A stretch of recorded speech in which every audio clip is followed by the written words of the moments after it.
Buenas tardes, Arratsalde-on guztioi. Soy Alberto Alonso, director de Gogora, el Instituto Vasco de la Memoria, la Convivencia y los Derechos Humanos. Y hoy voy a ser muy breve, simplemente quiero presentar la mesa redonda que vamos a tener a continuación. Quiero también ponerla un poco en situación y en contexto. Como ustedes bien saben, y si no lo saben, les informo yo, antes de ayer se inauguró una exposición sobre el atentado de la cafetería Rolando, que está en el edificio de la Bolsa de la parte vieja de Bilbao. Y en ese contexto, y como viene siendo ya habitual últimamente en Gogora, nos gusta que cada actividad, que cada cuestión que hacemos, abrir un debate en torno, pues si es una exposición, si es un curso de verano, intentar abrir una mesa redonda, un debate y reflexionar sobre el contenido y el contexto de esa exposición. Entonces, en ese sentido, nos pareció interesante poder organizar una mesa redonda donde diferentes voces acreditadas, que luego Gorka Landaburu nos presentará, nos pudieran hablar de algo que es muy importante para nosotros, y es el demostrar que ETA tuvo muchas oportunidades para dejar las armas. Posiblemente la primera fue en el 74, tras el atentado de la cafetería Rolando, donde una parte muy importante se dio cuenta de la carnicería, de la salvajada que aquello había sido, y sin embargo, lamentablemente para la sociedad vasca y para todos en general, una minoría siempre decidió seguir con la locura y con la sinrazón.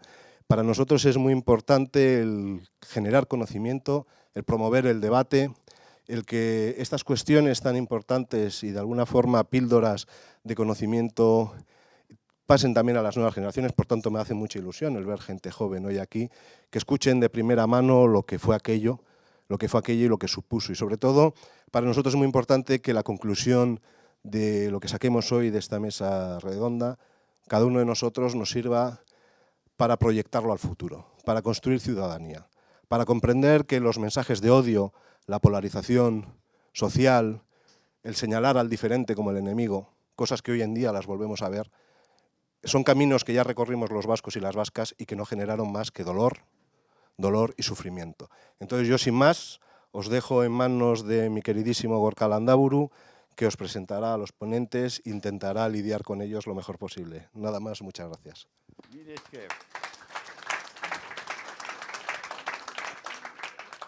Mil esker, Alberto. Arratsalde-on, eskerrik asko etortzeagatik denok hemen. Muchas gracias a todos y gracias a Gogora y a Alberto principalmente podemos hacer pues debates sobre el pasado, pero es un pasado muy reciente que tiene muchas consecuencias hoy en la realidad nuestra, ¿no? De la violencia, del terrorismo.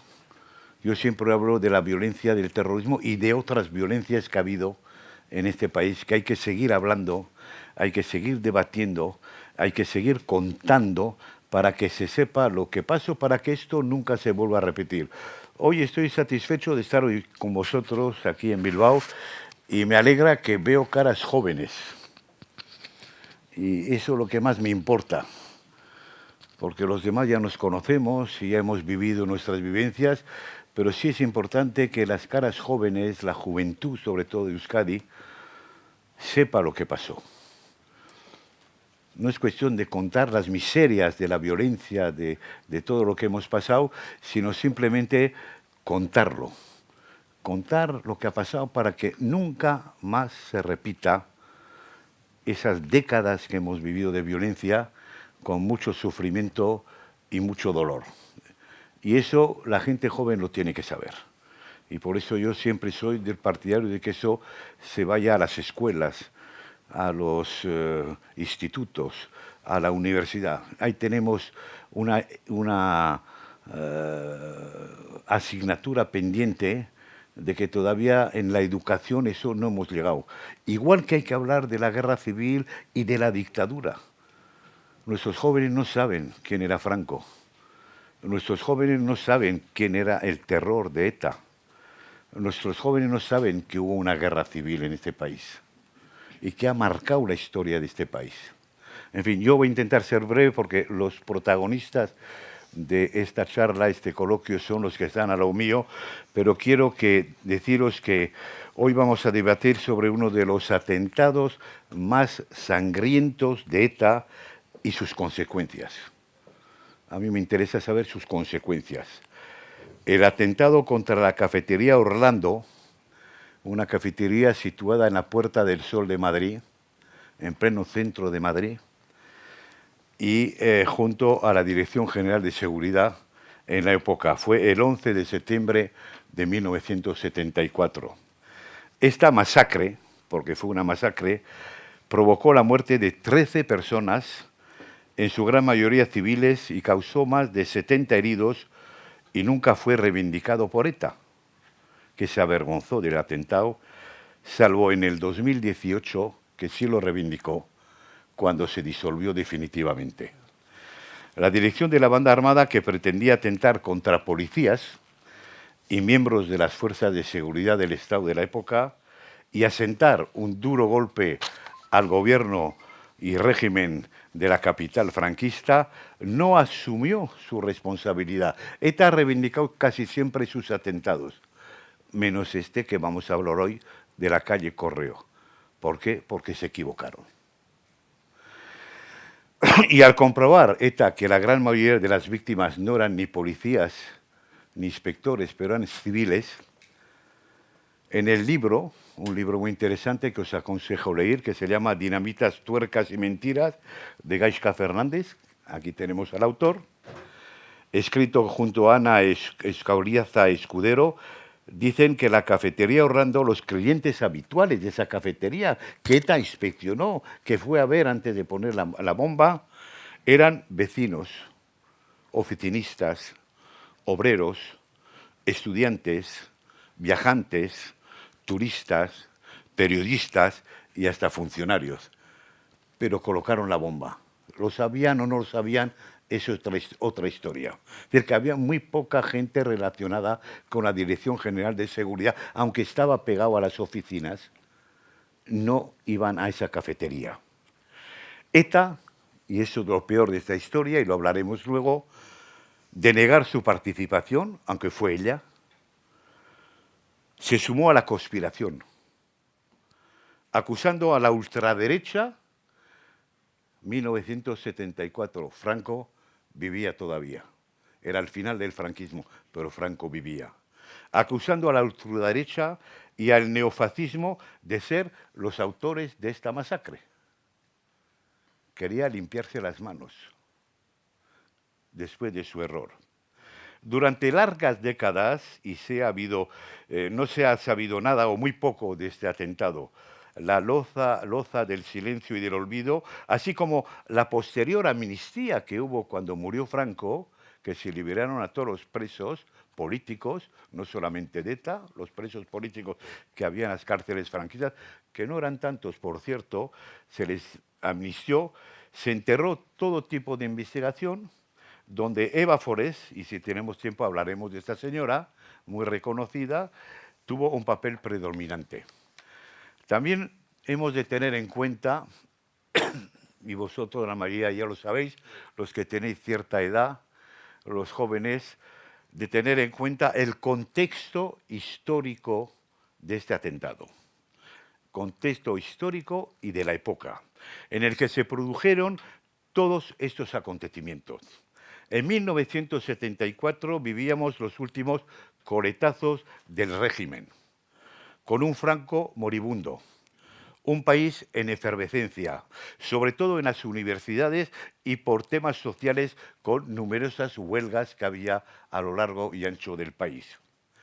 Unos meses antes de este atentado habían asesinado, magnicidio dicen algunos, habían asesinado a Carrero Blanco, que era el número 2 de Franco en el gobierno, en Madrid. Sentenciaron también a Puig Antich.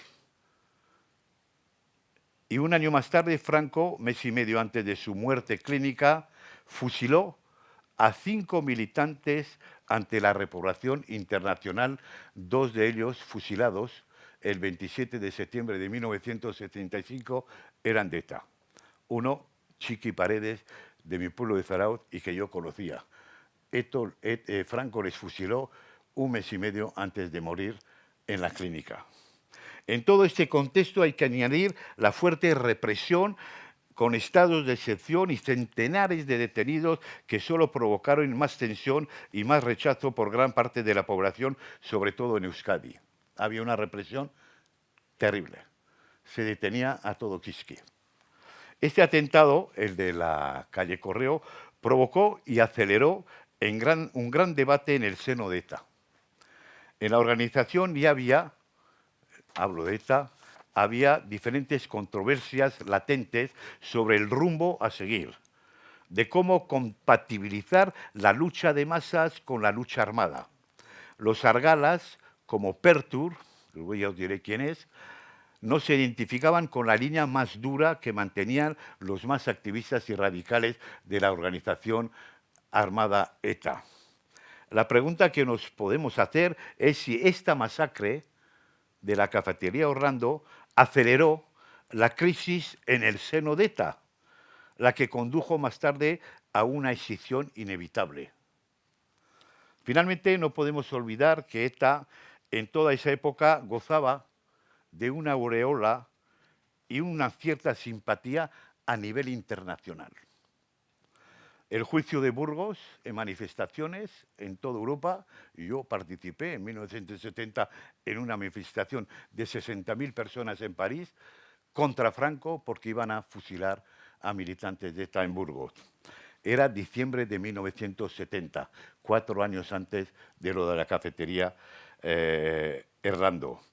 Y los últimos fusilamientos de Franco, el 27 de septiembre de 1975, habían permitido a ETA lograr un reconocimiento abrumador fuera de nuestras fronteras, con manifestaciones multitudinarias en las principales capitales europeas. Os estoy hablando del 70 al 75, a favor de los militantes vascos, antifranquistas, como entonces se les reconocía. En Europa, a ETA y a los militantes de ETA que fusilaron y que fueron a juicio Burgos, se les consideraba en París, en Roma, en Bruselas, en Londres, en Berlín, como militantes antifranquistas contra la dictadura. Eso le permitió a ETA tener una propaganda terrible, pero que estaba justificada según los momentos de la época. Entonces, lo único que os quiero decir es que, y antes de dar paso y presentaros a los invitados, y hablaremos de eso, que en todo este atentado que hoy estamos hablando, hay muchos atentados de ETA, Hipercor, etcétera, pero ese fue el primer atentado donde murieron civiles, 13, 70 heridos, podrían haber sido más.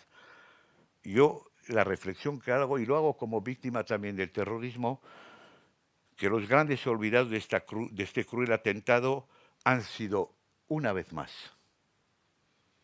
y como casi siempre, las víctimas del terrorismo y sus familias, que se han quedado en el olvido. Con este tema de hoy no pretendo resucitar, ni pretendemos resucitar, pero sí de que se conozca lo que pasó, para que nunca vuelva a pasar. Bueno, pues vamos a lo nuestro. Al lado mío tenemos a Lourdes Auzmendi. La historia de Lourdes Auzmendi es una historia de juventud que podría formar parte del mejor guión de cualquier película. Lourdes Auzmendi es lingüista, profesora y fue viceconsejera del gobierno vasco con Patxi López. La historia de la juventud y lo que acabo de decir y la adolescencia de Lourdes Auzmendi podría ser el guión perfecto de una película. Ella nació en Ataun y su vida dio un vuelco el 31 de mayo de 1974. Volviendo de fiesta, con 18 años, como hemos hecho todos, la Guardia Civil les paró en un control que había en esa época, muchos controles de la Guardia Civil, que todos temblábamos cada vez que había un control. La Guardia Civil les paró en un control. Es entonces cuando un miembro de la cuadrilla de Lourdes, Miguel Ángel Aparategui, sacó una pistola y mató a uno de los agentes del control. Él logró escapar, el Miguel Ángel Apaletegi, que luego hablaremos de él porque tiene una historia muy larga. Se saltó al río y se escapó, pero desgraciadamente a Lourdes y a su amigo le detuvieron. Poco tiempo después, cuando la Guardia Civil fue de nuevo a buscarle a casa porque le liberaron, no le responsabilizaron de la muerte del agente de la Guardia Civil en el control, pero se dio cuenta que había una presión, le liberaron y ya empezaron a investigar y fueron a buscarle, y es cuando ella se dio cuenta, 18 años, que le iban a detener, y pasó al exilio. Ya sabéis que tenemos una frontera, que es la que tenemos, y aquí mucha gente pasaba y volvía sin ningún problema. En esa época se iba todos a Iparralde, y aquí más de uno que también ha estado en Iparralde en esa época. Lourdes jamás se imaginó, y lo ha contado, que Apaletegi, el miembro de su cuadrilla, pudiera ir armado y menos que utilizar esa pistola. Era de la cuadrilla, de la fiesta. Fue un shock para ella, que le marcó para siempre. Y él que iba a marcar su vida. Sus inquietudes políticas nacieron con el proceso de Burgos, 1970, donde 2 personas de su pueblo fueron juzgados en ese juicio de Burgos, que eran 2 hermanos, Unai y Ione Dornsoro. Uno de ellos fue condenado a muerte y después fue amnistiado por Franco. Pero esto ya tenía Lourdes el veneno de la política y de la época. Os recuerdo 1970. Franco murió en el 75. En Iparralde, Lourdes conoció a Eduardo Moreno Vergareche, alias Pertur, que fue su pareja en el exilio hasta su desaparición en 1976. Pertur desapareció y hasta hoy no sabemos dónde está. Hoy sigue siendo un misterio que muchos siguen convencidos que fue secuestrado y eliminado, no tenemos pruebas, pero convencimiento sí, por la propia ETA. Y Apaletegi, el hombre que sacó la pistola en el famoso control, amiga de Lourdes, pues se supone, no hay pruebas, y Mújica Garmienda, Paquito, uno de los líderes de ETA, que le secuestraron y le hicieron desaparecer hasta hoy. No tenemos noticias. Ojalá algún día sepamos la verdad. Pertur siempre ha sido considerado un teórico que pensaba más en el diálogo que en las armas. Estamos hablando de la misma época del atentado que vamos a hablar. Él era hombre de diálogo, era un hombre teórico. Y decía que había que apostar más por el diálogo, por una salida política, que por las armas y los atentados. Por eso le hicieron desaparecer. Yo creo y estoy convencido que por eso. Lourdes siempre ha dicho que muchos en ETA se alegraron de la muerte de su novio. Dentro de ETA había una gran confusión y una gran división en esos años. Tras la desaparición de Moreno Vergareche, Lourdes Aumini ya no tiene ningún motivo para seguir en Francia y hace los trámites con el abogado Juan María Vandrés para volver de su exilio. Fue tachada de traidora por volver a casa, por los elementos más radicales de la izquierda abertzale. También, como Yosu, que os voy a presentar ahora, militó en ella y contribuyó en la creación de ella, un partido que después, con el tiempo, llegó a ser Euskadiko Ezkerra. Lourdes ha dicho y dice que tiene una memoria selectiva que le permite vivir, y menos mal. Y menos mal.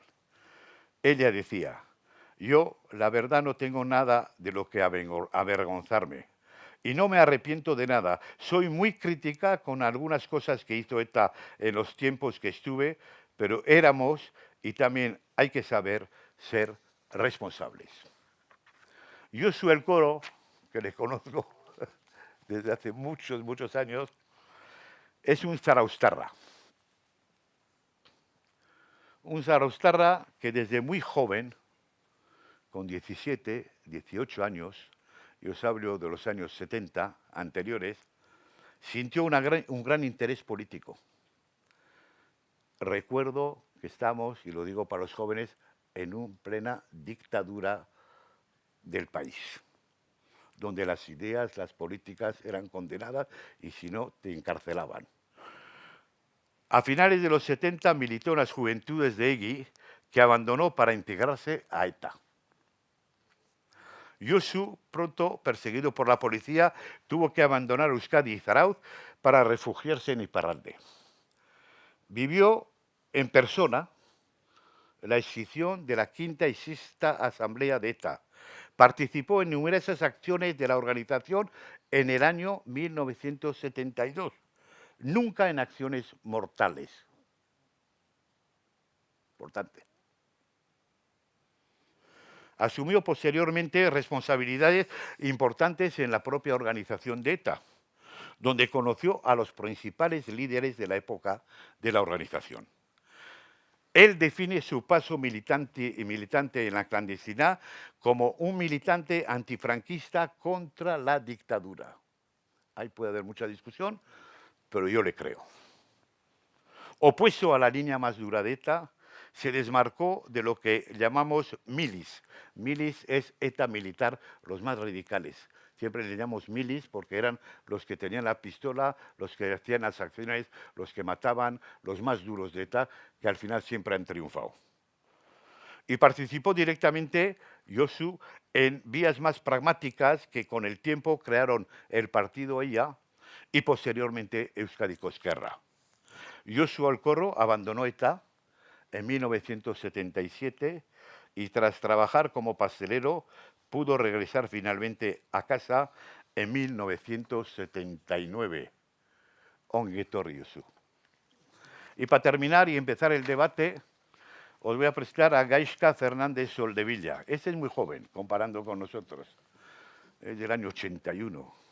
Nosotros andamos por los 50 todavía, así que hemos visto lo que no hemos visto y tal. Pero él tiene un, ¿cómo diría? Un factor que le permite hacer lo que hace. Es su juventud. Es estar distanciado real de la realidad y como historiador ver la realidad de otra manera. Él no vivió todos los años que hemos contado, pero sí lo ha podido ocultar y analizar. Gaizka Fernández es un joven historiador baracaldés, aunque él dice que es de Bilbao, pero todo Baracaldo es de Bilbao también, como lo sabemos. Licenciado en Historia por la Universidad de Deusto y doctor en Historia Contemporánea por la Universidad del País Vasco. Trabaja además como responsable del Archivo de Investigación y Documentación del Centro Memorial de las Víctimas del Terrorismo ubicado en Vitoria-Gasteiz. Colabora habitualmente con el Correo y diversas publicaciones académicas. Forma parte del Consejo de Redacción de la revista Gran Place de la Fundación Mario Onaindia. Ha abordado diversos temas contemporáneos y es toda una referencia y uno de los mejores historiadores que tenemos. Entre los múltiples libros, porque escribe y escribe y escribe, de lo cual nos alegramos todo, libros que ha editado, cabe destacar Dinamita, Tuercas y Mentiras, que hoy nos ocupa y que cuenta todos los entresijos del atentado de la cafetería Orlando. Él ha analizado, ha hablado con víctimas, Rolando. Él ha trabajado y da voz a testimonios, explica cómo fue el atentado, cómo se organizaron, quiénes fueron los responsables, etc. Un libro imprescindible. Cafetería Rolando. Ha escrito muchos libros que os aconsejo leer y que os acerquéis por lo menos para darle un vistazo. Las raíces de un cáncer. Historia de la primera ETA, de 1959 a 1973. Allí donde se queman libros de librerías. Ha escrito también La voluntad del Gudari, Sangre, votos y manifestaciones. Historia de Euskadiko Ezkerra, también se ha acercado a la historia del Partido Vasco. La calle es nuestra, la transición en el País Vasco. No voy a citar más porque igual pasamos todo el coloquio citando los libros de Gaizka, que hace una gran labor. Yo para mí os voy a decir sinceramente, y no es que sea, además de ser amigo, y le conozco, a Gaizka yo le considero como un cirujano de la historia, que ha sabido perfectamente con su bisturí entrar en las entrañas de nuestra reciente historia y con maestría profesional diseccionar los acontecimientos más convulsos de estas últimas décadas. La labor de los historiadores como Gaizka es esencial, fundamental y básica para conocer la verdad y aportar las bases de una memoria que nos permita no olvidar y construir una convivencia para que nunca volvamos a vivir una pesadilla de la cual hemos pagado un alto precio como sociedad. Y termino. Es cierto que la vida continúa. Es cierto que el tiempo hará diluir todos estos acontecimientos, pero como suelo decir y repetir, sigamos nuestro camino, sin olvidar mirar el retrovisor, ese retrovisor que es el espejo de nuestra memoria. Muchas gracias.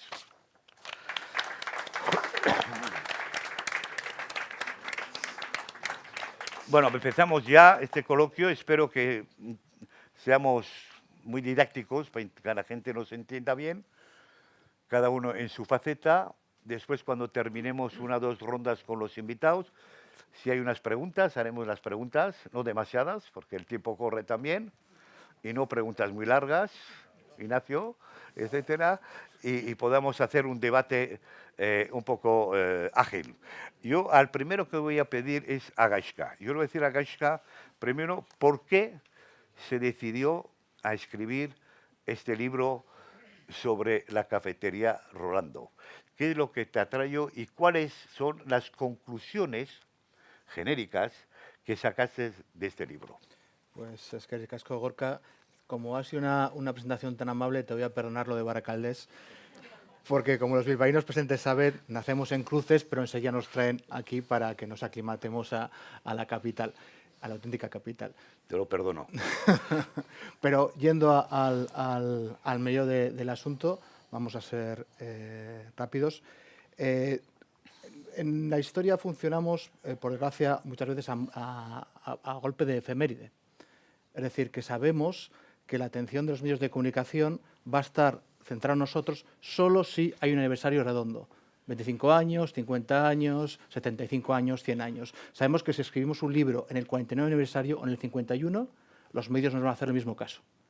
Y nuestra intención no solo es rescatar la historia, sino también divulgarla. Y para divulgarla, para hacer la otra parte, es decir, para transmitir lo que hemos aprendido a la mayor parte de gente posible, necesitamos la complicidad de los medios. Necesitamos la complicidad de los periódicos, de las teles, de las radios, de los podcasts, y el aniversario es importante. En este caso se juntó varias cosas. Primero, yo creo que era 2022, cuando empezamos a pensarlo. Oye, va a ser el aniversario de la cafetería Rolando, es la primera atentado indiscriminado de ETA, el mayor atentado hasta Hipercor. No hay nada escrito sobre este tema, no hay nada. Es más, porque ni siquiera hasta, como bien has dicho, hasta 2018 estaba muy claro que había sido ETA.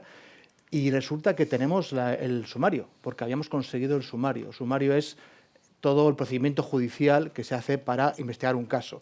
Y, por ejemplo, aquí teníamos los interrogatorios a los sospechosos, los tickets de compra de las tuercas, es decir, un montón de pruebas que nos permitían hacer ese trabajo. Y la tercera pata eran las víctimas. Muchísimas víctimas no habían hablado, se sentían olvidadas y realmente estaban olvidadas, y era una oportunidad para conseguir que hablasen y contasen su historia. Entonces se lo propuse a mi jefe, a don Florencio Domínguez, le pareció una idea y me dediqué, yo creo que 1 año y medio, 2 años de mi vida a estudiar el atentado que estaría hablando, a mirar toda la documentación que había, no solo el sumario, cosas de ETA, cosas de la policía, a entrevistar a víctimas, muchas de las cuales nunca habían hablado, pero porque nadie les había preguntado, y luego a elaborar un libro, que es el que has mencionado muy amablemente, en el que sintetizamos esta historia para darla a conocer. Y como hijuela de ese libro salió la exposición Rolando 215-245, que hemos inaugurado con Gogora en el edificio de la Bolsa de Bilbao. Claro, después de todo ese trabajo, dedicarle tanto tiempo a ese atentado en concreto, que es 2 años de mi vida centrado en un hecho que fue algo de un segundo, las cosas que he podido concluir es, primero, es la primera vez que ETA recurre a un atentado indiscriminado, que es algo que otros grupos estaban haciendo en ese momento. Los italianos neofascistas estaban poniendo bombas en trenes, el IRA estaba poniendo bombas en bares en esta época en Londres, los lealistas no irlandeses están poniendo bombas también en Dublín. Acción directa en París. Es algo que estaba en el ambiente, ¿no? No es cosa de ETA, pero esta es la primera vez que ETA hace eso. Además lo hace en el salón comedor de un restaurante, justo a la hora de comer, cuando sabe que va a haber más gente, y no solo pone dinamita, sino que pone 1000 tuercas. Es la primera vez que ETA pone tuercas como metralla. Entonces, digamos que ese ambiente, de repente ETA prueba lo que es un atentado indiscriminado, le sale mal, porque no consigue su objetivo, que es matar a algunos policías. El único policía que muere en el 77, y por tanto miente, ¿no? Hace el famoso comunicado en el que ETA dice que no han sido ellos, que ha sido la ultraderecha la que ha puesto la bomba, que es, como tú me has dicho, todo irónico, porque el franquismo ya era un régimen de ultraderecha, no iba a ponerse una bomba a sí mismo. Es una de las grandes mentiras de ETA, pero no es la única. Recordemos que, por ejemplo, el asesinato de Fermín Monasterio, taxista burgalés, pero que vivía en Bilbao, en 69, también niegan que han sido los autores. Es decir, ETA, siempre que los atentados le salen mal, miente. Es decir, mata y miente. Es algo, una constante, ¿no? Y además de matar y mentir, en este caso, como vamos a comentar ahora, tiene consecuencias, además, el atentado a nivel político del régimen y a nivel interno de la propia banda, ¿no? A nivel político, el espíritu de febrero de Arias Navarro, que es un programa más o menos modernizador, liberalizador, democratizador, entre comillas, de Arias Navarro, para que el régimen evolucionara, eso se olvida. O sea, a partir de Rolando eso se entierra, y lo más claro es que el ministro de Información y Turismo, que era... Fraga. No, en este momento no. Al de turismo dices. Pío Cabanillas. Cabanillas, sí. Eso, que era el liberal del régimen. Sí. Se lo cargan. Un mes después le corta la cabeza, ¿no? Es decir, que la atentado de Orlando hace que el régimen vuelva para atrás. Se radicaliza. Y se enroque hacia la derecha. Y la otra parte es la ruptura de ETA.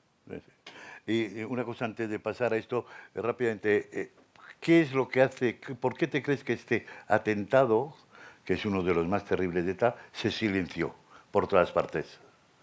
¿Por el final del franquismo? ¿Por la amnistía? ¿Por el contexto político? ¿Por qué se silencia todo este atentado? Todas esas cuestiones son importantes.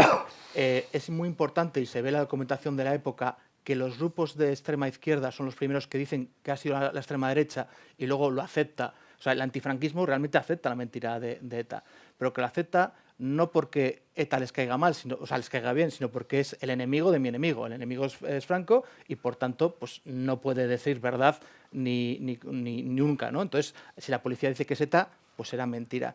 Pero yo creo que lo más importante al final aquí ha sido que después de Rolando hay otros 800 muertos.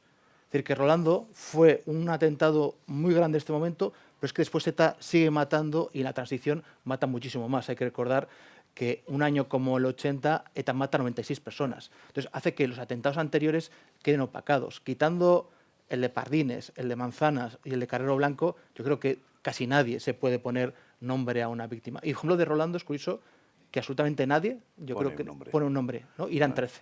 13. Muy bien.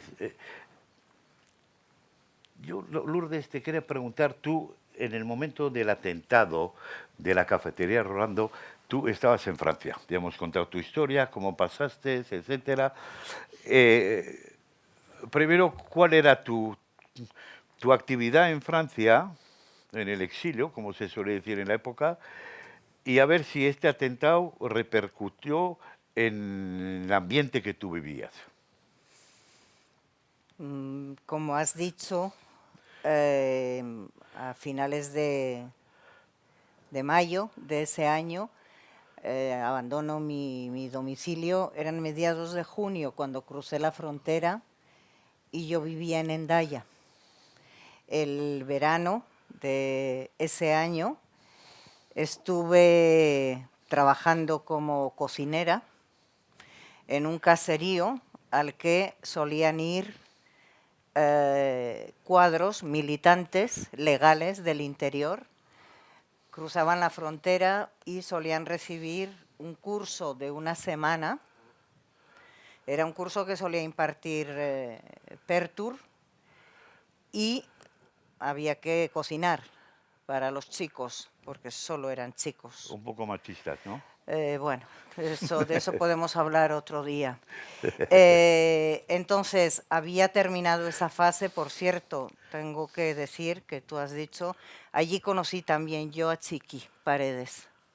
Participó en uno de los cursos de ese verano y, vamos, le recuerdo como un joven súper travieso. Solía dedicarse a hacer travesuras cuando acababan las clases y ya era el rato del ocio, etcétera. Bueno, pues era un joven, bueno, pues eso, travieso. Bueno, terminado este periodo, que fue durante el mes de agosto, que coincidía con las vacaciones aquí de los trabajadores, y septiembre yo estaba en Hendaya y recuerdo, bueno, pues no sé quién o cómo supimos de que había habido un atentado en Madrid y fuimos, yo al menos fui a casa de un amigo, vivían 2 cuñados puerta con puerta y bueno, y empezamos a aparecer gente por allí preguntándonos todos qué ha pasado, qué se sabe. Nadie sabíamos nada, que había habido un atentado muy terrible en Madrid, todo apuntaba a que había sido nuestra organización, pero nadie sabía nada. Esperábamos más gente, entonces no existían los teléfonos móviles, no teníamos, bueno, había algún coche, pero bueno, nadie sabía a quién poder recurrir para saber algo. Y seguimos con esa incertidumbre, claro, nadie sabía nada, en fin, la sospecha ahí la teníamos, algunos la debían tener con mayor conocimiento, lógicamente, pero yo recuerdo eso y lo siguiente que tengo ya en el recuerdo es el enfrentamiento, pero muy fuerte, que se inicia entre militantes de la propia organización. Es decir, aquello fue, yo creo que en pocos días, que estalló la división que, bueno, que soterradamente estaba ahí ya, claramente. Yo recuerdo, por ejemplo, que cuando me llevaron a mí, al caserío en el que estuve trabajando como cocinera y me presentaron a Pertur, vamos, me presentaron como, bueno, el politiquero este que habla sobre no sé qué. Bueno, ya vendremos otros a lo bueno, a las armas y tal, ¿no? Era la cosa esta, en fin, el espíritu que reinaba. Como digo, no se sabe quién ha cometido el atentado, pero la división en la organización empieza rápidamente. Y la división, vamos, fue terrible. O sea, fue terrible. Bueno, yo recuerdo a altas horas de una noche venir un compañero con maletas, con armas que había conseguido rescatar de algún sitio. Bueno, allí iban debajo de la cama, o sea, a la mañana siguiente sabíamos que alguien había robado un coche a punta de pistola a otro compañero, un coche que era de la organización. Es decir, se empezaban ya a repartir incluso, bueno, pues los bienes, ¿no?, diríamos. Y recuerdo ya, lo último, en la casa donde inmediatamente habíamos pasado nosotros a vivir, un domingo a la mañana, una reunión en la que estaban los grandes dirigentes de ETA, bueno, pues recuerdo a Chomin, Peixoto, etcétera, etcétera, bueno, Pertur, bueno, pues la reunión en la que, no sé si fue la última, en la que se terminó de fraguar la escisión. Y fue todo rapidísimo, como veis, o sea, desde septiembre, pues en octubre, noviembre ya estaba la escisión. Ya estaba. Y luego te preguntaré otra cosa, pero Josu, tú también estabas en Iparralde, en Francia, en esa época. ¿Ya había problemas en la organización ETA antes del atentado de Orlando? ¿Ya había discusiones internas? el Rolando aceleró todo este tema de la sección y la división, porque tú estuviste en el ajo también, con dirigentes e interviniste directamente en todo este proceso. Sí, efectivamente es así. Las tensiones anteriores al atentado de Rolando ya existían por naturaleza propia, porque nosotros cuando se hizo el atentado a Carrero, empezamos, hasta entonces estábamos metidos todos en un túnel que, bueno, no sabíamos cómo iba a acabar aquella situación. Y allí, yo personalmente por lo menos, allí empecé a ver la luz dentro del túnel. Bueno, pues Carrero se quita de medio, Franco le quedan unos meses de vida y bueno, pues aquí tarde o temprano viene la democracia, tiene que venir la democracia. Y nosotros estábamos ya pensando, madurando esa situación, sobre todo con la ayuda de Pertur, que es el mejor y el más visionario en aquella época. Y entonces estaban surgiendo tensiones, efectivamente, porque había gente que lo que quería era endurecer la lucha armada, que la lucha armada fuera todavía más radical, que pasase a ser terrorismo. O sea, de alguna manera hubo militantes que ya empezaban a hablar de terrorismo, o sea, de que teníamos que hacer acciones indiscriminadas y nos teníamos que parecer más a los palestinos o a Lira o a gente que efectivamente mataba por matar muchas veces. Yo en aquella época había estado en la cárcel, salí en Francia, fui detenido después de la conferencia de prensa que dimos en Burdeos.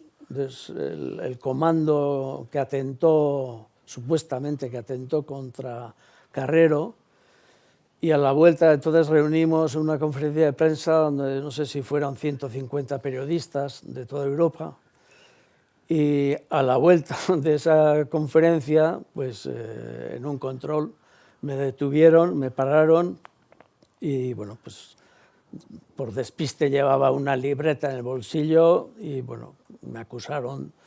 En esa libreta decían que era el administrador de la... ¿No ibas armados? No, yo no iba armado. Entonces, en Francia normalmente no íbamos armados. Sí.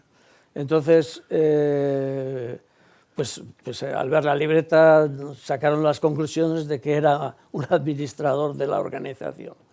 Y entonces me detuvieron y estuve en la cárcel hasta finales de julio, desde enero hasta finales de julio del 74.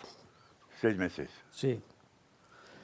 Entonces, cuando salí, pues estaba todavía en un impasse porque allí no teníamos información. No, las cárceles francesas no eran como las españolas. Las españolas tenían bastante más información que nosotros en las francesas.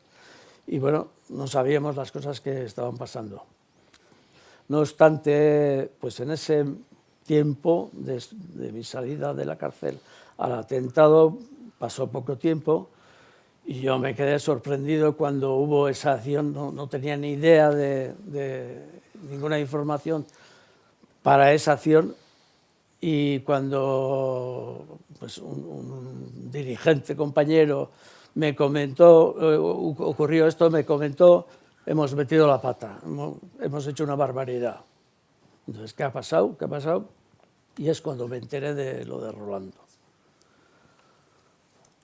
Yo, antes de que vuelva con Gaizka, yo quería preguntaros una cosa, porque volvemos a los años 70, que yo también conocí muy bien. Vosotros vivíais en Iparralde, en el País Vasco francés.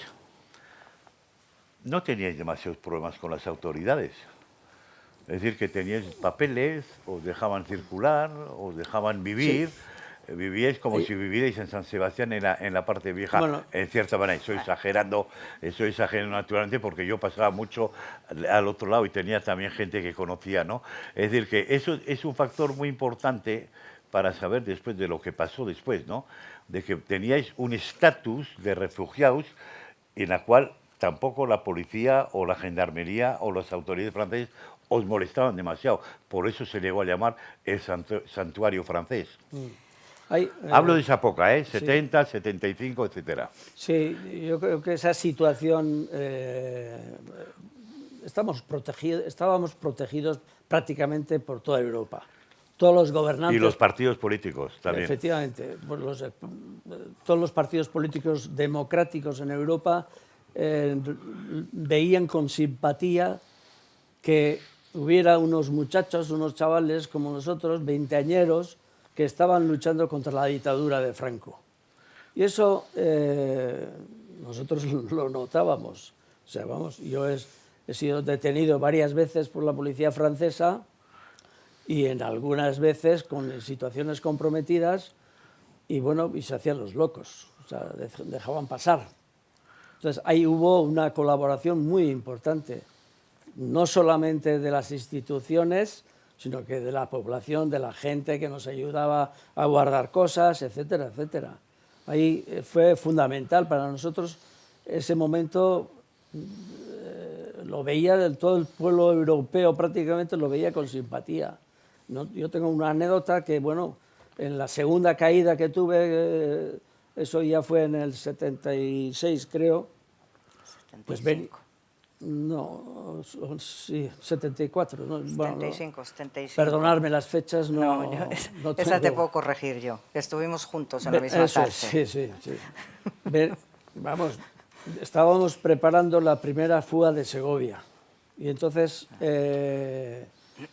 traíamos documentación de pasaportes e identidades de alemanes, holandeses, belgas, franceses porque pasábamos a Francia. Bueno, de multitud de personas que nos habían cedido su documentación para que los presos que salían de Segovia pudieran andar por Europa. Tener documentación. Eso es, que pudieran salir de ese primer paso, por lo menos. Y ahí es cuando en la frontera de Valenciennes, pues haciendo un paso, nos pilló la policía, la aduana francesa. Y en la aduana pues nos dijeron, nos tenéis que acompañar al cuartel. Y según íbamos al cuartel detrás de ellos, pues nosotros íbamos echando todos los pasaportes, toda la documentación, y estando detenidos allí, pues hubo gente que aparecía con los pasaportes que habían encontrado en la calle. Y entonces, bueno, ya los otros dijeron, bueno, esto no tiene... anécdotas impresionantes a ese nivel que entonces nos vino la DST desde París, en fin. Les dijimos, algunos de nosotros, yo era legal en Francia, pero estaba con un pasaporte falso, y el resto estaban ilegales. Y esa gente, pues entonces sacaron, dos de ellos tenían un carnet militar del ejército español, se nos cuadraron los policías franceses y en 5 minutos nos dejaron libres. Claro, haciéndonos la correspondiente fotografía. Entonces, allí el único legal era yo, y a por mí vinieron en 15 días. Los otros ya pudieron librarse. Los otros se libraron, pero a mí me encontraron parecido con una de ellas, la única mujer, que en ese caso iba en el grupo, y entonces me buscó la policía, la gendarmería. Y como yo tenía papeles, me presenté en la gendarmería y vamos, tuve una odisea desde Hendaya que me presenté en la gendarmería, de allí a la comisaría de Bayona. Estuve como 2 días allí, de Bayona me llevaron en tren primero a París. En París cambio de la estación de Gare iba al Gare du Nord, llegábamos a Austerlitz, que no os deseo a nadie. Yo lo peor que recuerdo de aquellos 15 días fue cuando me llevaban entre 2 gendarmes, esposada, los comentarios de la gente que me veía. Porque claro, me veían y todos pensaban que yo era una homicida, habría matado a mi marido, bueno, en fin, yo oía los comentarios de la gente, ¿no? En fin. Y bueno, pues me llevaron a Valenciennes, y en Valenciennes, hasta que no me hicieron un reconocimiento los que les habían detenido, estuve en la cárcel de Valenciennes. Por eso recuerdo muy bien la fecha, y yo que ya había conocido una cárcel aquí, porque ya había conocido previamente la cárcel de Martutene, tenía un punto de comparación entre las cárceles de aquí y la cárcel de allí, y como decía Miquel, bueno, nada que ver. Bastante mejores eran las cárceles de aquí que las francesas. Sí, sí. Yo lo que ahora quiero preguntaros, y sobre todo a Gaizka, un profesor, el profesor Merino, que lo encontré el otro día mirando papeles, en la revista de Gesto por la Paz, Baque Isaac, que es número 78, este profesor Merino dice: no es posible equiparar la ETA del franquismo con la ETA posterior. Ello no debe implicar la condenación de los crímenes de ETA, tampoco en la época de la dictadura. Otros, sin embargo, insisten que nunca hubo una ETA buena, ETA mala. Francisco Javier Victoria Comenzana, sacerdote y profesor en Deusto, en esa misma revista, dice: reconocía que es un tema ambiguo, la ETA buena, la ETA mala, que antes creía en la ETA buena, pero concluía: cuando se desciende a los infiernos del horror, ya nada vuelve a ser igual. Uno que es más radical en sus posturas, y no sé lo que tú piensas, Gaizka, sobre esto, yo tengo algunas dudas, pero en fin, es la contundencia en la cual también esa revista de Baque Isaac, número 78, cuando Joseba Arregui, que es muy categórico, dice: solo hay una ETA, solo ha habido una ETA. El reconocimiento de este hecho es un paso, quizás el paso imprescindible para que la correcta deslegitimación de ETA, para que la sociedad vasca llegue a superar la negra historia de los últimos 50 años. Todas las víctimas del terrorismo ETA son víctimas del mismo terrorismo. Tú que has estudiado, Gaizka, todo esto, yo también no digo que, claro que ETA mató, y que matar no se puede matar, que siempre hemos condenado, por lo menos desde ciertos ángulos y desde mi parte, pero yo siempre añado un matiz. También hay que tener, y después de los testimonios aquí de Josu y de Lourdes, hay que tener en cuenta el contexto. Y muchas veces esa radicalización de la ETA mala, la ETA buena, pues bueno, cada uno tiene su opinión y es cuestión de lo que ha vivido y de lo que hemos vivido, ¿no? Pero yo sí que creo que hay una matización que hay que tener en cuenta, que se llama contexto. Y termino, para que te hago la pregunta. Yo conocí de muy cerca a José Mari Scubi. José Mari Scubi fue el primer dirigente, el máximo dirigente de ETA en los años 60 y 70. Tuvimos una relación hasta que murió el pobre hace unos 6, 7 años. Y era el primer jefe de ETA. Y yo siempre le decía: José Mari. Y él abandonó ETA en el año 70, cuando el juicio de Burgos. Ahí se fueron unos cuantos de la organización. Después pasó lo que habéis contado, y después no vamos a decir todo lo demás. Pero yo le decía a José Mari: tienes que contarme cómo se inició ETA, cómo funcionó ETA en los años 60. Y siempre me daba la misma respuesta: no te voy a decir nada. Yo quería una entrevista como periodista para Cambio 16. Y me decía: no, Gorka, no te voy a decir nada. Después hablábamos, pero fuera de contexto, para que no sea entrevista. No te voy a decir nada porque hemos creado un monstruo. Y eso me ha quedado grabado toda la vida.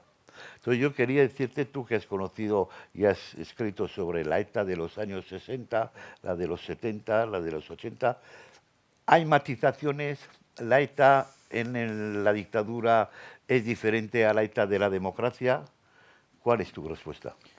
Pues es una pregunta complicada en ámbitos morales. Por eso la hago. Que no son los míos, pero evidentemente el contexto histórico marca y Claro. explica la diferencia. pero si ampliamos un poco el contexto y no nos ponemos solo en España, sino a toda Europa o todo el mundo, vemos que hay gente con la misma edad de los primeros etarras o la segunda generación de los etarras que están haciendo lo mismo que ETA en Alemania, en Francia, en Italia, en Irlanda, en Reino Unido, y que lo están haciendo desde perspectivas marxistas, nacionalistas o neofascistas, y en contextos democráticos. Entonces, hay una parte, evidentemente, que es el contexto nacional, pero también hay una parte que es el contexto internacional que lo sobrepasa, ¿no? Que a veces olvidamos que no somos el ombligo del mundo, que hay más allá, ¿no? Es decir, que el hecho de que estén los del IRA poniendo bombas en Londres a la vez que ETA está pidiendo la guerra a Orlando está diciéndonos algo de que hay una conexión más allá del contexto nacional. Dicho lo cual, evidentemente, el contexto pesa, y muchos de los jóvenes que se meten a ETA en los años 60 y 70 no se hubieran metido en otras circunstancias. Y la prueba más evidente es que parte de estos jóvenes, cuando tienen oportunidad, se salen, ¿no? Desde ETA Berri, la primera escisión, ETA Sexta, todos los que se van saliendo del núcleo son aquellos que ven que la dirección que está tomando el grupo, que es una dirección más hacia la violencia terrorista, no es la suya, ¿no? Entonces, hay muchísimos que han pasado por ETA, pero que no han dado ese paso o que lo han dejado antes.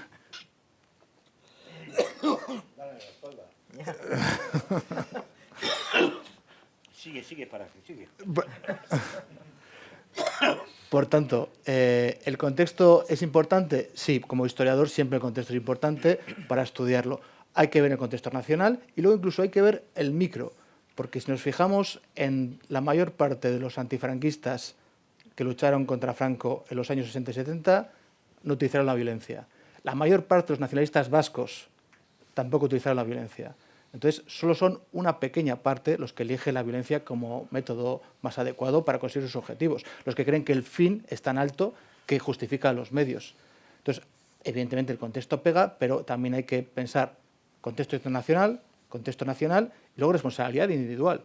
Es decir, por ejemplo, si ponemos el caso del atentado que está Orlando, los responsables son la dirección de ETA, bueno, la dirección del Frente Militar, que no es la dirección de ETA, sí. El Frente Militar que ordena hacer ese atentado, y las dos personas que ponen la bomba. Esas dos personas, que por cierto eran franceses y que el contexto antifranquista no les decía nada porque vivían en Francia tan felices, son responsables de sus actos. No podemos decir que están luchando contra la dictadura porque ellos vivían en una democracia y, sin embargo, se cargan a 13 personas. Pero son vasco-franceses, que también justifican o se autojustifican por ser vascos de Iparralde. Sí, pero ellos en Iparralde vivían muy bien. No tenían ninguna dictadura, ni tenían represión, o sea, tenían una vida extraordinaria, y matan a 13 personas en Madrid, que no les habían hecho nada. Entonces, el contexto franquista explica por qué esas dos personas, Beñardo de Arzábal y María Cristóbal, matan. Entonces, yo creo que es demasiado complejo, y acabaré con un dato que creo que es significativo. El 95% de las 853 personas que mata ETA, las mata después de la muerte de Franco. Sí. Entonces, realmente, si vemos la historia de ETA en un global, la parte del franquismo es como un prólogo, es la parte más breve. Realmente, cuando ETA más ha matado, ha sido después en la democracia, no antes. En la democracia, sí, sí. ¿Vosotros también qué pensáis? ¿Que hubo una especie de ETA buena o ETA mala? ¿O vuestra época era diferente? Evidentemente que sí, a lo que pasó después. ¿Cuál es vuestra opinión? Lourdes. Bueno, yo creo que, yo no diría que hubo una ETA buena, pero tampoco diría que fue que durante los años del franquismo, de la lucha de ETA se benefició todo el mundo. Yo siempre he dicho que de la muerte de Carrero, menos Franco, se benefició todo el mundo. Y luchábamos por finalizar el régimen franquista. Matar nunca se puede justificar, evidentemente. Pero, bueno, de ahí a decir que meter en el mismo saco a la ETA de hasta después de la muerte de Franco y la posterior, yo creo que sí hay diferencias. El contexto En fin, yo personalmente, antes de entrar en ETA, milité en varias organizaciones estudiantiles antifranquistas. Y la primera vez que yo fui a la cárcel fue por participar en protestas por el juicio contra Puig Antich, precisamente, que no era una persona, desde luego en Euskadi poca gente se movilizó entonces por el asesinato de Puig Antich. En fin, lo que teníamos en la cabeza era acabar con Franco, acabar con el régimen franquista y que se pudiera instaurar una democracia. Entonces, yo creo que, bueno, tampoco pensábamos demasiado porque éramos más gente de acción y tampoco teníamos una preparación, una formación, pero vamos, yo creo que con el objetivo de finalizar con Franco fue con el que estuvimos trabajando hasta que, bueno, pues desde luego en ETA político-militar ya nos metemos en la senda de decidir que hay que cambiar porque ya se acabó Franco y aquí la gente ya no está pensando más que en abrirse y empezar a hacer política. A ver, Josu, lo que dice es importante, ¿no? Porque, bueno, ETA político-militar terminó en el año 81, 82, creo que fue más o menos, después de las negociaciones con Suárez. Ojalá ETA hubiese terminado, nos hubiese ahorrado mucho sufrimiento y dolores. ¿Tú también cómo concibes esto de tu época de militancia a la posterior, a la llegada de la transición, a la llegada de la democracia? Vamos, nosotros, después de que Carrero, pues veíamos claramente, por lo menos algunos que militábamos todavía en ETA, que luego pasaría a ser ETA político-militar, percibíamos que bueno, o sea, la lucha armada no tenía futuro y por ahí no podíamos seguir. Teníamos que crear un partido político donde pudiera sacar rédito de todo el trabajo que habíamos hecho durante la dictadura y si no íbamos a caer en saco roto. De alguna manera, por eso les decíamos, nosotros a los milis, a los que se fueron, les decíamos, no podéis seguir con la lucha armada. O sea, los únicos que se van a beneficiar de esta situación va a ser el PNV y van a ser los partidos que están legalizados más o menos y que tienen fuerza. Y si seguís por esa vía, no vais a tener ningún rédito. Vais a acabar como bandidos, vais a acabar como de mala manera, haciendo terrorismo, y eso no es el futuro que necesita el pueblo vasco. Entonces, ahí nosotros ya nos lanzamos a crear EIA. De hecho, en algunas de las entrevistas, reuniones que tuvimos con representantes del gobierno español que eran miembros del ejército, negociamos un alto el fuego de alguna manera a condición de que entraran varios militantes nuestros a España. Entonces estábamos en Euskadi Norte o Euskadi Sur, y que se empezaran a trabajar pues, para crear ese partido. Hubo un consentimiento, hubo un acuerdo y entraron varios militantes de los que estaban en Iparralde pues, para realizar ese trabajo. De ahí empezó a hacer toda la creación del partido EIA, etcétera, etcétera.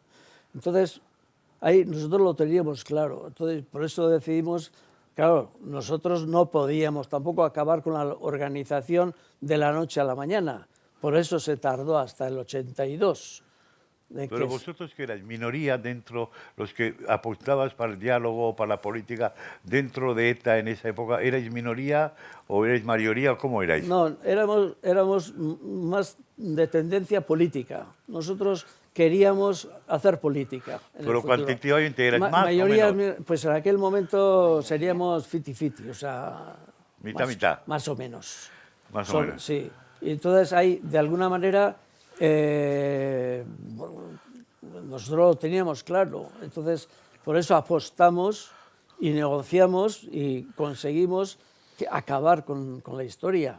O O sea, para nosotros no tenía continuidad la lucha armada y por ahí no íbamos a ningún sitio.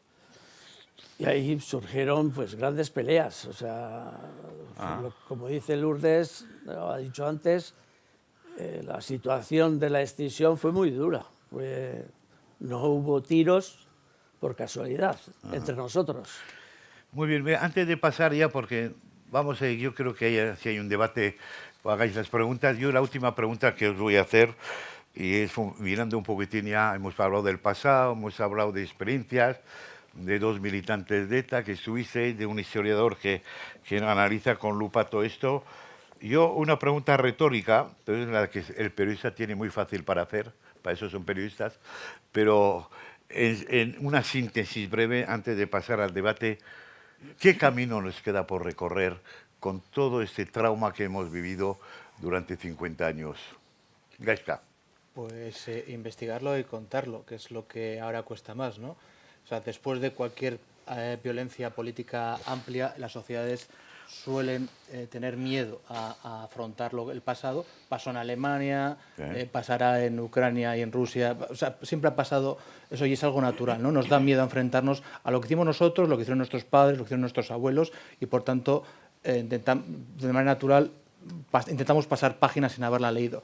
¿Qué pasa? Que eso es muy peligroso, porque si la pasas sin haberla leído, luego vuelves a cometer el mismo error una y otra vez, sobre todo si no has desactivado el origen del problema. Los discursos del odio, la deshumanización, la radicalización, eso hay que solucionarlo. La única manera de solucionar ese abismo es mirar a los ojos, investigarlo.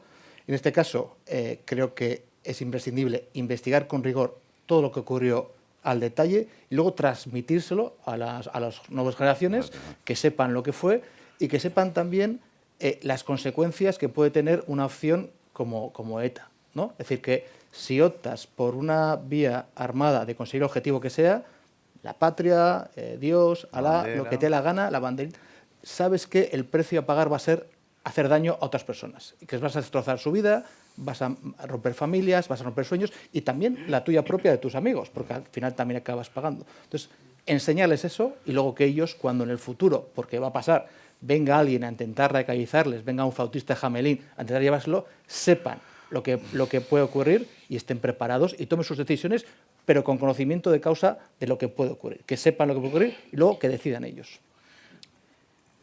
Lourdes, tú que eres profesora de lingüística, ¿tú crees que es importante el tema de la educación y que todos estos mensajes y de la historia, sobre todo, vaya a los centros educativos, que se coja como currículo, que vaya a los institutos, que se abra en la universidad, que se informe? ¿Tú crees que eso es importante? ¿Es una labor pendiente? Por supuesto, es una labor pendiente y es importantísimo porque, como decía Gaizka, no se puede pasar la página antes de leerla. Y entonces hay que leer esa página, hay que saber lo que sucedió, cómo sucedió, por qué sucedió, y esas cosas hay que contar. Hasta ahora, es verdad, y por eso este encuentro de hoy, ¿no? Que a mí cuando se me planteó ya me dio un subidón tremendo y hoy os tengo que confesar que venía aquí con un pudor, una mezcla de pudor y tristeza, porque tener que hablar de estas cosas es duro. El tener que recordar todo aquello que hicimos, que a veces generó dolor. Por otra parte, también es verdad que decimos, pero bueno, también servimos para dar un paso adelante y poder acabar, al menos para mucha gente, esa senda que llevábamos de la lucha armada y que pudimos integrarnos en la sociedad y poder avanzar en la lucha por la democracia, por los caminos políticos. Con esto lo que quiero decir es, tienen que hablar, por supuesto, las víctimas, son los primeros que tienen que hablar sobre lo que pasó en este país. Que hablen los historiadores, como vienen haciendo, que investiguen, que saquen de debajo de las piedras las cosas que lamentablemente además, y en ese sentido, Gaizka, toda mi gratitud, toda mi felicitación por el trabajo que hacéis, porque muchas veces es trabajo que ni siquiera la policía ha hecho en este país. Yo creo que la policía tenía que haber trabajado mucho más que lo que ha trabajado por esclarecer tantísimos casos que están todavía pendientes de esclarecer quién los asesinó. Entonces, víctimas, historiadores, pero también los que estuvimos en esta otra parte tenemos que contar, aunque nos cueste, cómo fue nuestra vida, qué hacíamos, qué decisiones tomábamos y cuáles no tomábamos, sobre todo. Todo eso hay que contar. Eskerrik asko, Lourdes. Yo creo que es un sentimiento, es un sentimiento que te honra, porque lo que estamos haciendo aquí yo creo que muy pocas veces se ha hecho.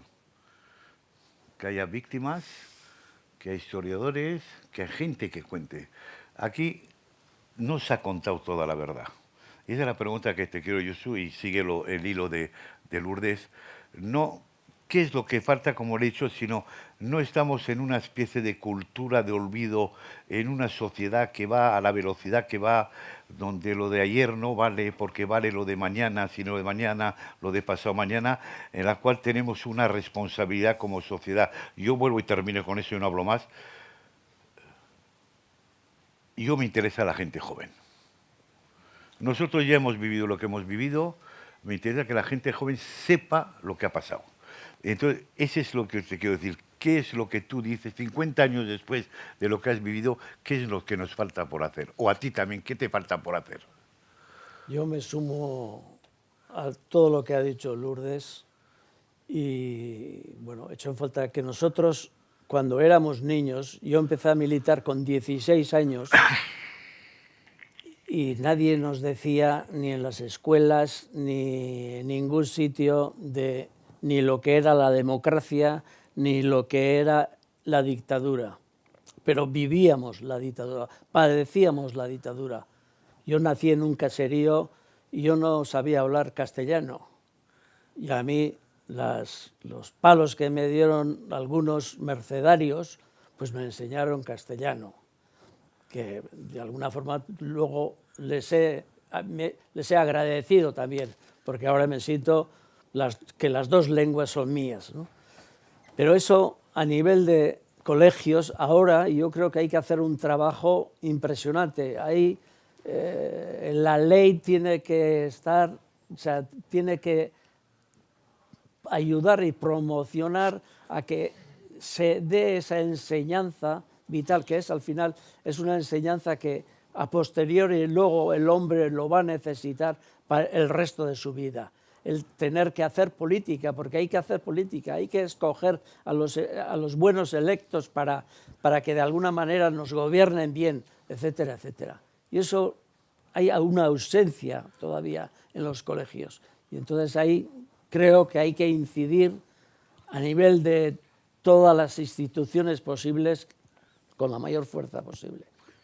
Vale, un aplauso yo creo que merecen. Eskerrik asko.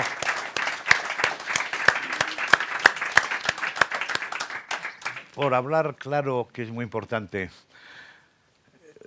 Si queréis empezamos, si tenéis algunas preguntas que hacer, empezamos a hacer preguntas y abrimos el debate, unos 20 minutos, lo que sea. Venga. Amén. Amén.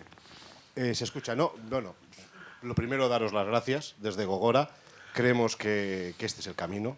Desde luego agradeceros todo el esfuerzo, la sinceridad, el haberos abierto en canal.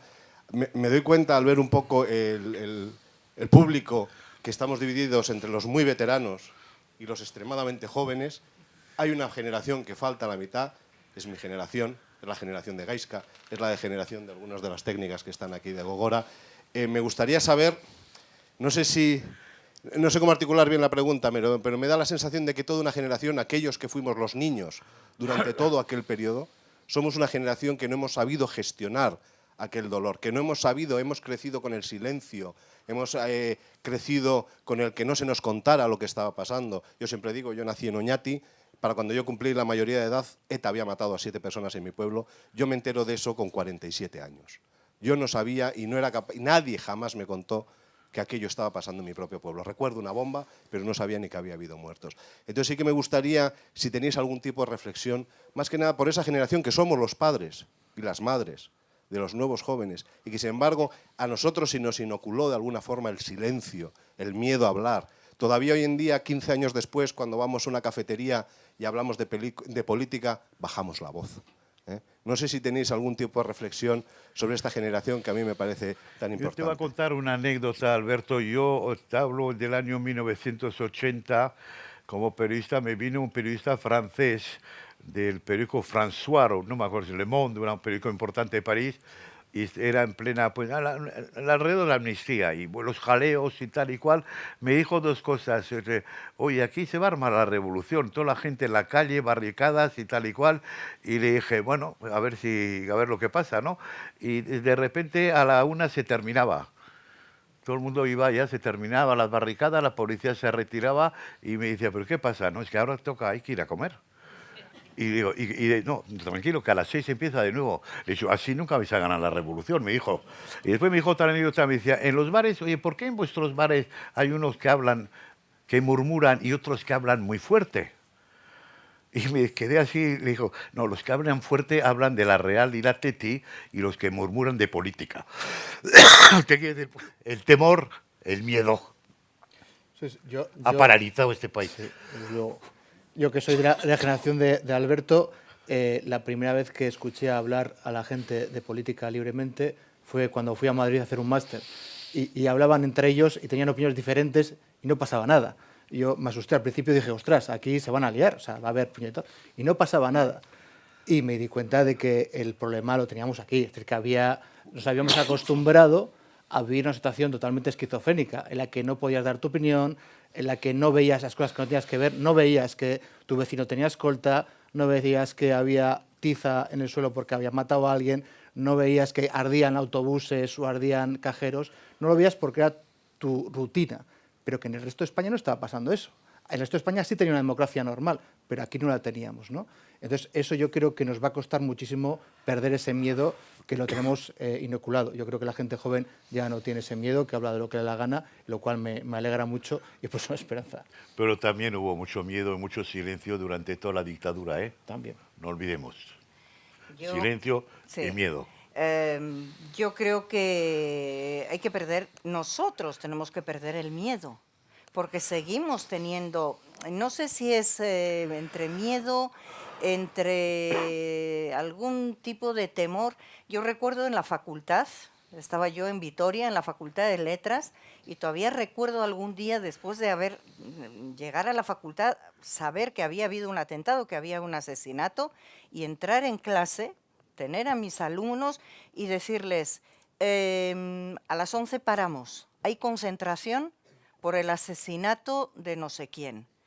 Y yo mirar a mis alumnos y verles, pero vamos, que me miraban con una cara entre sorprendidos y ellos también asustados, porque es que nunca les había pasado que un profesor entrara y claramente les dijera, bueno, yo a las 11 me voy, vosotros hacer lo que queráis, seguiremos con la clase un cuarto de hora después. Es decir, dar ese paso. Está en nuestras manos ir contando en nuestro entorno familiar, en nuestro entorno social. Tenemos que vencer este pudor que yo os decía. También tenemos que hacer memoria, porque claro, han pasado muchos años. Yo para venir hoy aquí me he pasado 2 días leyendo documentos de ETA que vamos, o sea, no sabéis lo terrible que era para mí leer aquellos documentos y tener que recordar todas aquellas cosas, pero lo tenemos que hacer.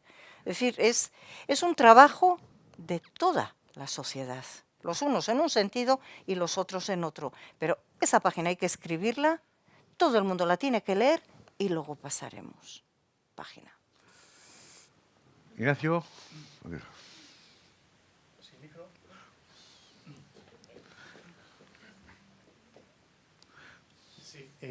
Sí, se oye, sí. Dinamita, tuercas y mentiras me ha dado 2 lecciones. La primera, que el atentado de la cafetería Ronaldo genera una lucha por el debate, por el relato, que va desde que ETA atribuye el atentado a las fuerzas fascistas, a los fascistas. El propio Partido Comunista emite comunicados edulcorando, de alguna forma justificando el atentado, no lo condenan abiertamente, y por tanto hay una situación de indefinición, ¿no? No hay sumario, el sumario no aclara nada, hasta que el año 2018 ETA ya pues, asume, una vez ha concluido su acción, reivindica el atentado. Pero es que hay otro hecho que a mí me llama y me fascina más, que es la reina de la fiesta, que es Genoveva Forest.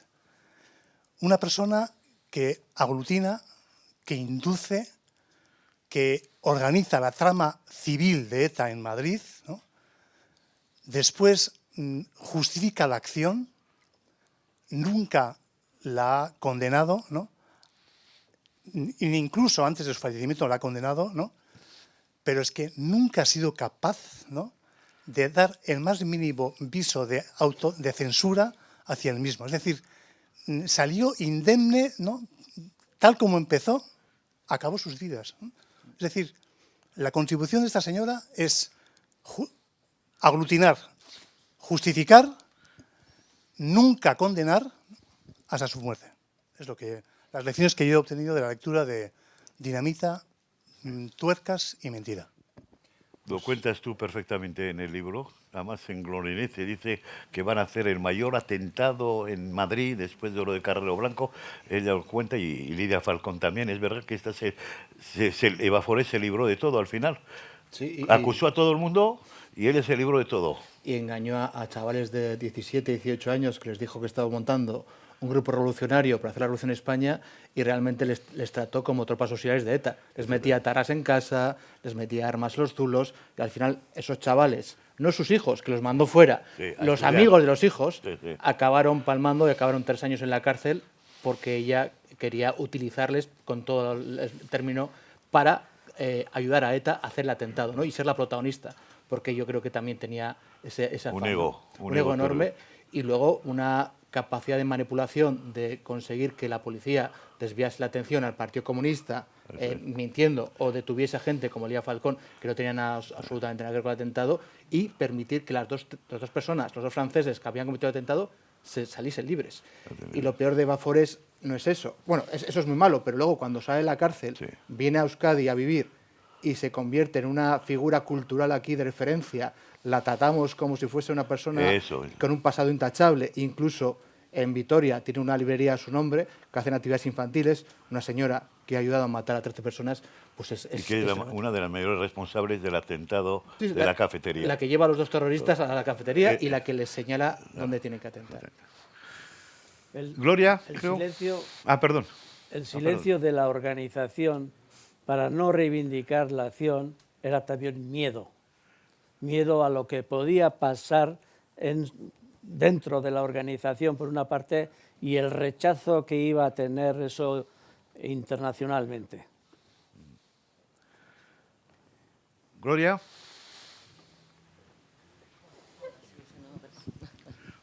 Gracias. Bueno, pero primero muchas gracias y reconocer el esfuerzo que habéis hecho Lourdes y Josu por venir hoy aquí a hablar, y lo hemos visto, ¿no?, lo que supone emocionalmente, y así que creo que es importante reconocerlo. Quería hacer una reflexión en torno al tema de la educación, en el que está insistiendo Gorka bastante. A mí me parece también muy importante, me preocupa mucho.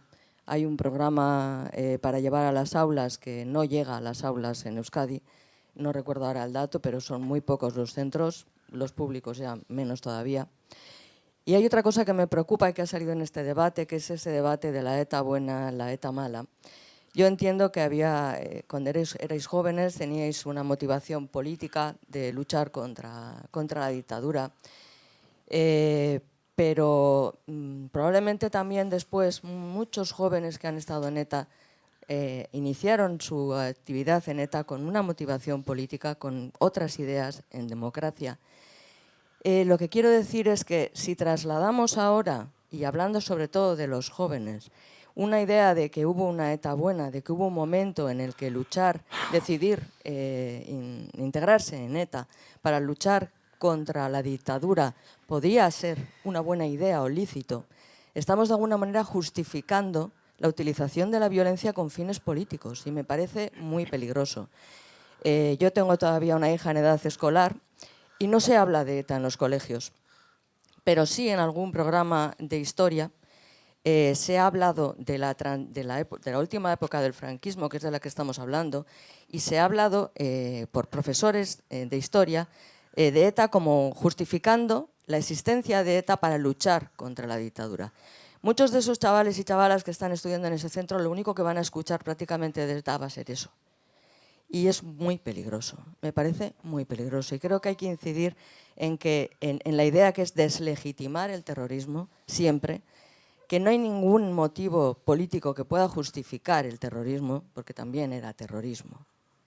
Es lo que quería trasladar, a ver cómo lo ves. No estoy muy de acuerdo en el sentido de que yo no hablo de ETA buena ni ETA mala, sino hablo de contexto, Sí. que contextos de dictadura y democracia también hay que tener en cuenta. Es que yo no voy a justificar, ni mucho, yo era militante de esta asamblea en el año 72 y estamos en contra de todo tipo de violencia, pero sí los que hemos vivido en primera fila y al lado de todo esto, por eso tenemos los testimonios que tenemos, en la cual no es ni buena, yo he hecho adrede esta provocación de la ETA buena y ETA mala para abrir el debate. Y me parece perdona, Gorka, una... no pretendía aludirte, no te he aludido a ti, estoy hablando de un debate que está en la sociedad. No, pero eso de meter todo en un mismo saco, justificar, la historia tiene matices. Y no es cuestión de decir que bueno o malo, todo fue bueno. Las palabras de José Mari Scubi que te he dicho que hemos creado un monstruo, yo creo que lo define perfectamente. Pero lo que Gorka, hay que no he hacer, pretendido aludirte y no es pero así, Gloria, no es lo que he hay hecho. matices que sí tenemos que tener en cuenta también a la hora de contar y a la hora de escribir, pero para eso Lo están estoy nuestros historiadores. contextualizando A ver, concretamente en ¿alguna los centros escolares. respuesta? Yo creo que Gloria, estoy de acuerdo con lo que ha dicho, y además como ex profesor de secundaria sé que muchas veces lo único que dan los chavales en el aula es el asesinato de Carrero y se termina ahí. Y claro, si lo único que sabes de ETA fue que mató a Carrero Blanco, tu imagen de ETA está muy distorsionada, ¿no? Claro. Hay que llegar a toda la historia de ETA y es algo que nos incumbe a todos, especialmente a la Consejería de Educación del Gobierno vasco. Por eso yo siempre digo que la historia que mis hijos han vivido y vuestros hijos, que empieza con los Reyes Católicos y no llega ni a la Primera Guerra Mundial. Hay que hacer al revés, empezar de ahora y ir hacia los Reyes Católicos al revés si algún día llegamos. Eso es la educación, pero todavía tenemos una asignatura pendiente muy grande. A ver, por incidir en este tema que has sacado, me parece que aquí marca tú, Gorka, guay. me parece que has sacado de manera muy interesante respecto del debate sobre la ETA buena, ETA mala, que además ha funcionado durante muchos años en Euskadi para justificar a ETA en aquellos que decían antes sí, pero ahora no, los medios no, pero los fines sí. Ese debate ha estado presente durante mucho tiempo y ha estado en la maraña de la legitimación del terrorismo, incluso de la legitimación difusa, incluso en la fuerza del silencio, porque te hacían callar precisamente porque hay dudas sobre qué es lo bueno o qué es lo malo, si los fines sí son buenos aunque los medios sean malos, o los medios son malos ahora pero no lo fueron en un determinado tiempo. Yo creo que la frase buena es la que has mencionado de Scubi, ¿no? No quiero hablar de eso, no quiero recordar eso en muchas ocasiones porque en el fondo creamos un monstruo. Lo cual no significa que no diferenciemos las decisiones personales, las motivaciones personales de las personas que dieron un paso en la militancia en ETA en unos años o en otros, probablemente son distintas.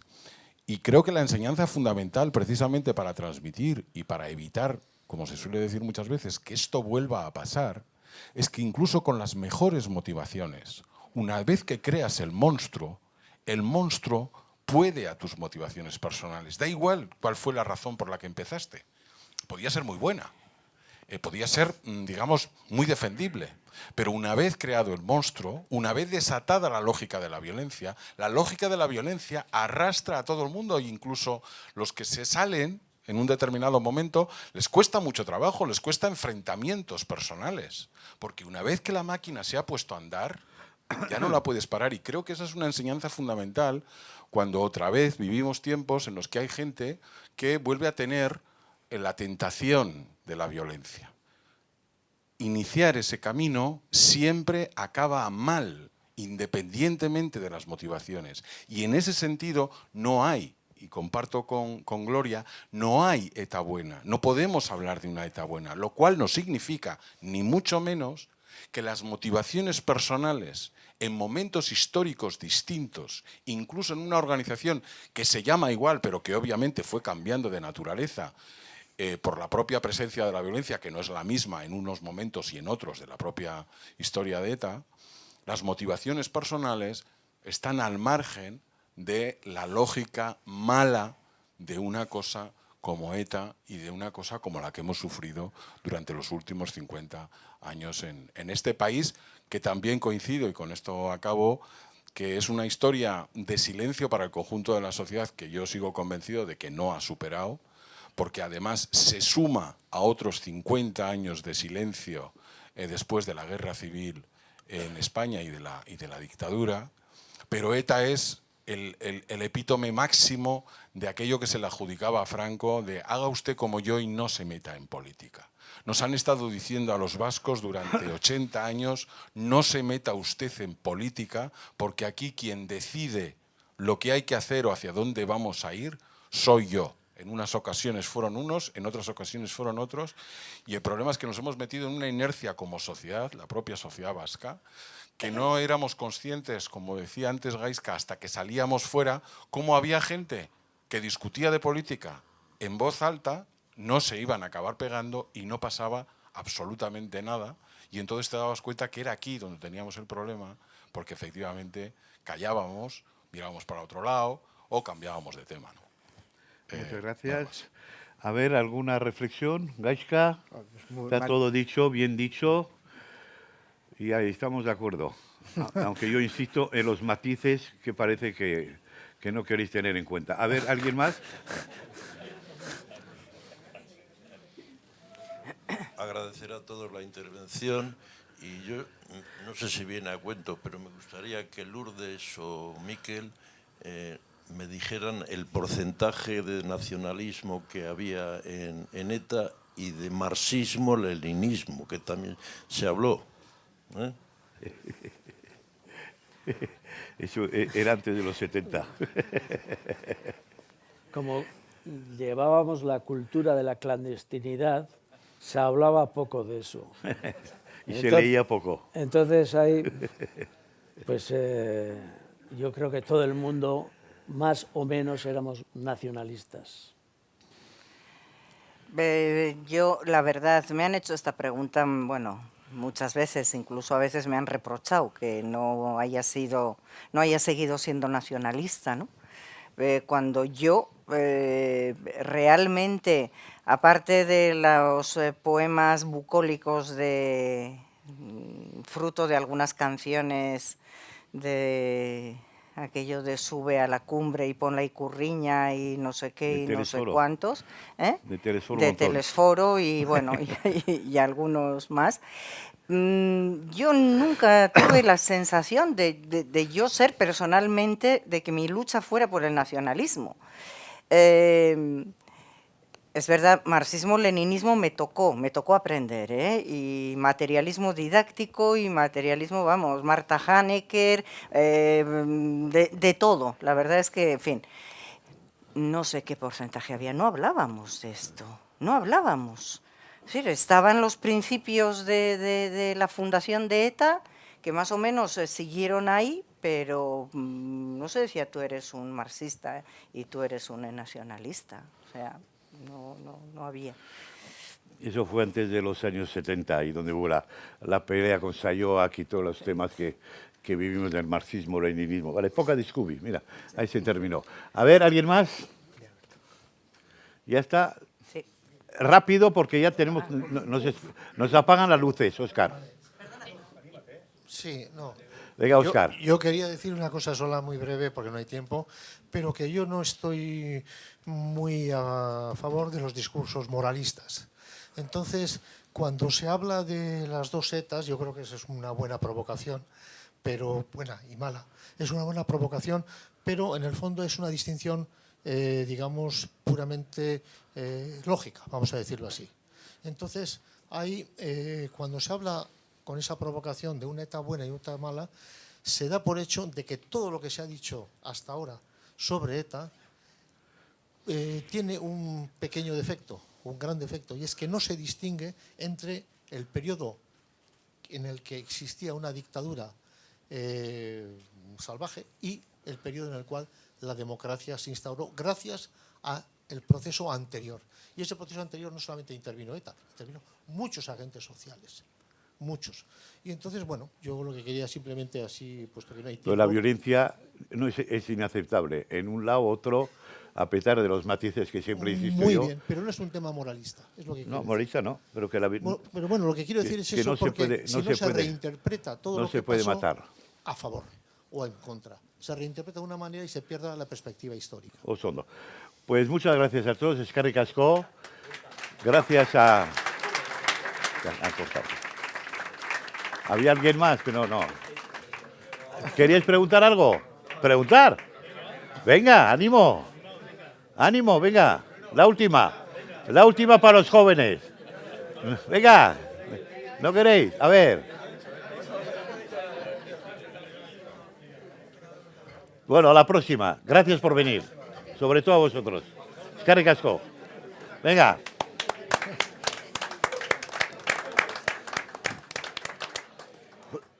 Pobre chaval, le has puesto al último.